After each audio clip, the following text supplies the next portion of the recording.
From Washington, this is VOA News. I'm Lori London in Washington. A man opened fire inside a church in a small South Texas community on Sunday, killing more than 20 people and wounding at least 10 others. The exact number of victims at the First Baptist Church in Sutherland Springs isn't confirmed, but officials do say the gunman fled in a vehicle and was killed either by a self-inflicted wound or during a confrontation with police.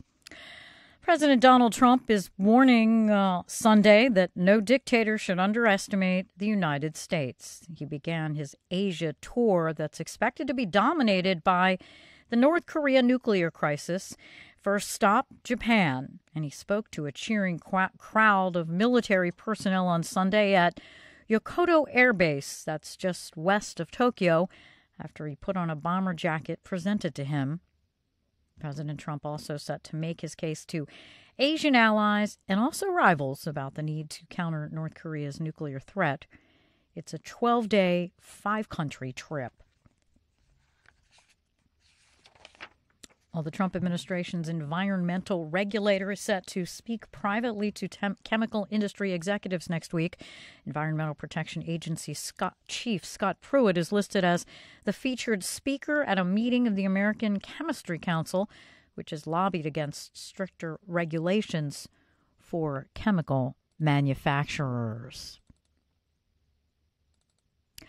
The masked militants set off a large car bomb outside a security headquarters in Yemen's southern port city of Aden early Sunday, killing at least 17 people before storming the compound, according to officials.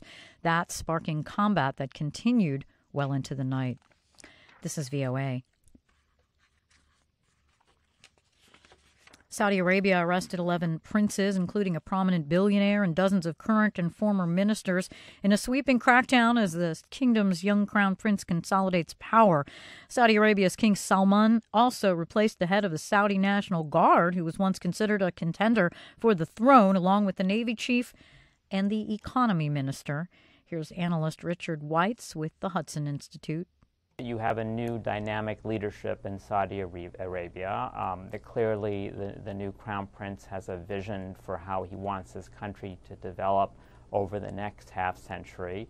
And there may be some tactical issues involved. It is possible that some of the people that are being replaced or arrested were considered rivals of the king. The purge comes less than 2 weeks after Prince Mohammed welcomed thousands of global business titans to Riyadh for an investment summit.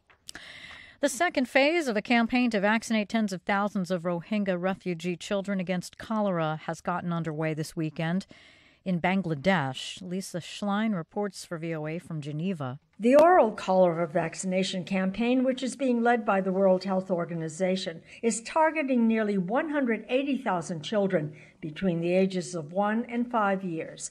They will receive an additional dose of the vaccine for added protection. The children had received a first dose of the vaccine when the campaign was launched on October 10th.